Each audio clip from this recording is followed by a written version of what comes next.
नरभैराम महाराज पधारे हरिगुरु संत।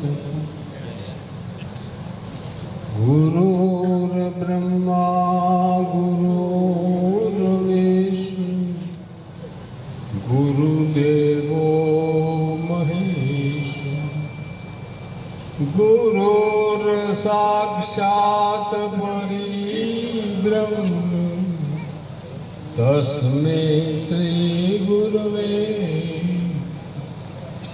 ध्यानमूलं गुरुमूर्ति पूजामूलं गुरुपद मंत्रमूलं गुरुवाक्यं मोक्षमूलं गुरुकृपा।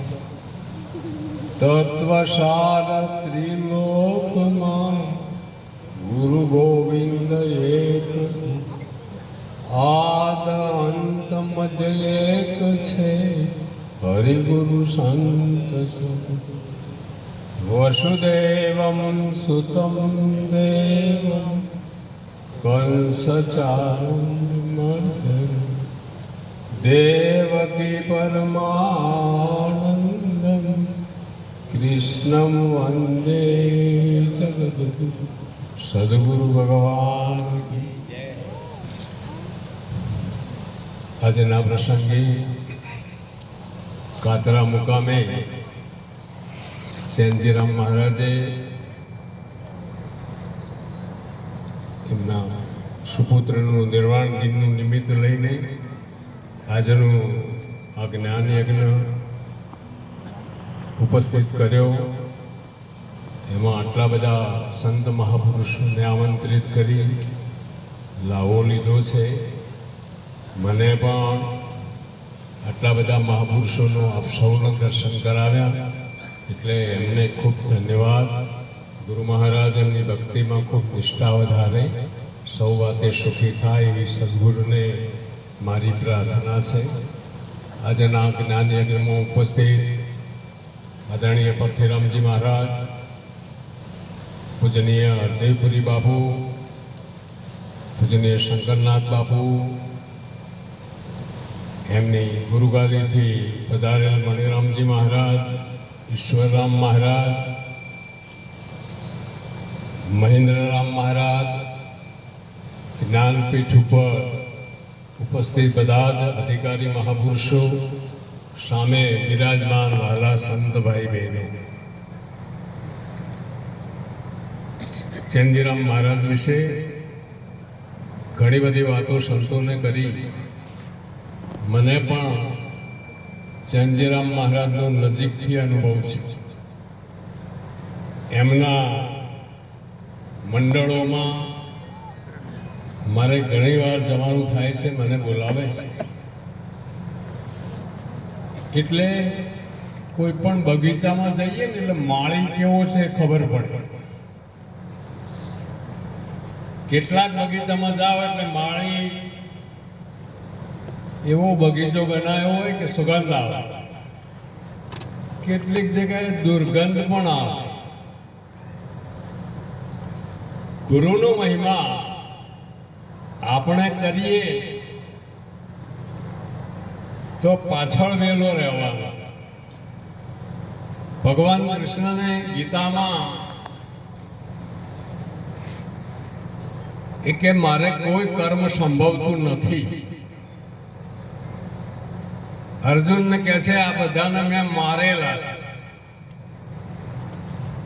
તું નિમિત્ત થા। તો અર્જુન કહે છે બધાને મારેલા હોય તો મને યુદ્ધ કરવા શા માટે ઉશ્કેરો છો, અને તમે પણ આ યુદ્ધના મેદાનમાં કેમ આવ્યા? ભગવાન કૃષ્ણ બહુ સરસ જવાબ આપે છે। આપણે સૌએ આ વાત મગજમાં રાખવા જેવી કે શ્રેષ્ઠ માણસો જે મારા કઈ કર્મ સંભવતું નથી પા, શ્રેષ્ઠ માણસો જે કરે છે એનું પાછળ લોકો અનુકરણ કરે છે। જો શ્રેષ્ઠ માણસો જ કઈ ના કરે, ઘણાને વાણીમાં જ્ઞાન થઈ ગયું, ખાલી વાણીમાં। નિરાંત મહારાજ તો કહે છે અરે વાણીનો તહેવારો રે નિત્ય ઉઠી શું કરો એ વસ્તુ વિના કદીએ ન તૃપ્તિ થાય. શ્રેષ્ઠ માણસો જે કર્મ કરે છે એનું પાછળના માણસો અનુકરણ કરે છે. જગતના લોકો આસક્તિ સાથે કર્મ કરે. શ્રેષ્ઠ માણસોએ આસક્તિ રહિત થઈને પણ અજ્ઞાનીની માફક કર્મ કરો. અને આપણા ગુરુએ પણ તનથી સંતોની સેવા કરજે, મનથી ભજન કરજે અને ધનથી શુભ કામ કરજે આ વાત કરી જ છે. ચંદીરામ મહારાજ, તમે એનો વિનય જો. એના મંડળમાં ઘણી વખત હું જાઉં છું. એના અધિકારી સંતો પણ એટલા નમ્ર છે અને એના પાસેથી કઈ પ્રેરણા આપણે લેવા જોઈએ ને મારે લેવા જોઈએ. જ્ઞાન થાય એટલે વિનય, નમ્રતા, વિવેક એની નિશાની છે. જગતના લોકો તો માને મહંત છે, બાપુ છે, ફલાણા છે. અખા જ્ઞાની ગુરુ ન થાય કોઈ. એ તો સહેજ સ્વભાવે વાત જ કરે ને ગુરુપણું મનમાં ના થાય. આપણે ભગત થયા, સંત થયા ત્યારે બે વસ્તુ બદલાવી જોવે. એક નેણ બદલાય ને બીજું વેણ બદલાય. વાણીમાં પણ કઠોરતા, ઉપદેશાત્મક વાણી ના હોવી જોઈએ, નિર્મળતા હોવી જોઈએ. હંસા અમૃત, વાણી જેની અમૃત જેવી, પિતા આવે અમીના ઓળખા. એટલે ચંદીરામ મહારાજ પાસેથી આ વસ્તુ શીખવા જેવી. એનો વિનય એટલે જ્ઞાન તો આ તો બોલવાનો તો વિષય છે, રોજનો અભ્યાસ હોય એટલે બોલતો આવડી જાય. પણ આપણે રહીએ છે જ્યાં સુધી જ્ઞાન નથી થયું ત્યાં સુધી કહેવાનું. જ્ઞાન થયા પછી તો રહેવાનું. રહેવું મારે સાસરિયાની રીતે, સાહેબજીને ભજવા છે પ્રીતિ. એટલે ચંદીરામ મહારાજ એના મંડળમાં, એના અનુયાયીઓમાં અને તમે જુઓ ને આદિવાસી બહેનો સુધી એને ભક્તિ. જ્ઞાન તો થવું હોય તો થાય, પણ સમાજ સુધારવાનું એક મોટું કામ. દારૂ, ચોરી, જુગાર, માંસાહાર, વ્યભિચાર આવું એક સમાજ સુધારણાનું મોટું કામ ચંદીરામ મહારાજે રાજસ્થાન સુધી ડુંગરાઓમાં પણ કર્યું છે. મેં નજરે જોયું છે. એટલે આવા ચંદીરામ મહારાજને મારે એમનું સન્માન કરવું છે, પણ મને લાગે છે નહીં. ચંદાબાને વિનંતી કરું, હોય આવો, એમના વતે લઈ જાઓ.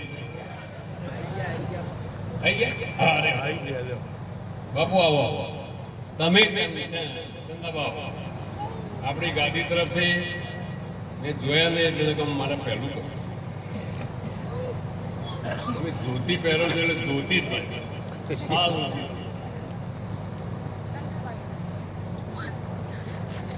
જય ગુરુ.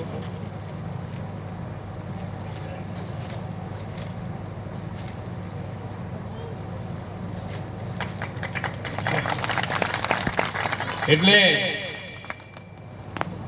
ભક્તિનો અર્થ જ સેવા છે. સેવા રે કરતા જેને આવડે રે, ભક્તિ આવે છે એના ઘેર.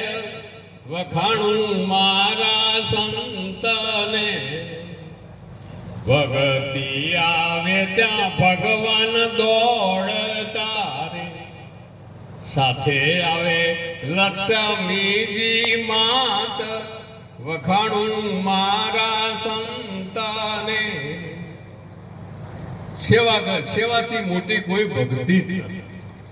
ગુણવંત શાહ લખે છે કે સેવાથી મબલક પાક ઉતરે છે.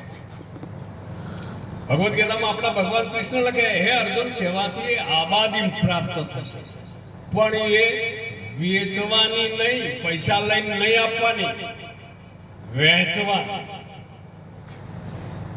આવી બધી વાતો છે. જ્ઞાનની વાતો ઘણી ઊંચી છે, પણ જ્યાં સુધી આચરણ નહીં હોય ત્યાં સુધી એ વાતો બધી શબ્દોમાં છે. એટલે આપણે સૌએ આપણા ગુરુનું જ્ઞાન જપ તપ તીરથ વ્રત કરીને થાક્યા જે વસ્તુ નથી મળી એ વસ્તુ આપણા ગુરુએ બહુ સહેજમાં એનો અનુભવ કરાયો છે. એટલે હવે તો મન સ્થિર થયું અસલ ઘર ઓળખાયું ગુરુની દયા થકી. એટલે ફરીવાર કેન્જીરામ મહારાજને, એમના બધા જ ભક્ત પરિવારને અને આપ સૌને વંદન કરી મારી વાણીને વિરામ આપું. બોલ સદગુરુ મહારાજ. તાળીથી વધાવો બાપુને. વાહ, જય હો.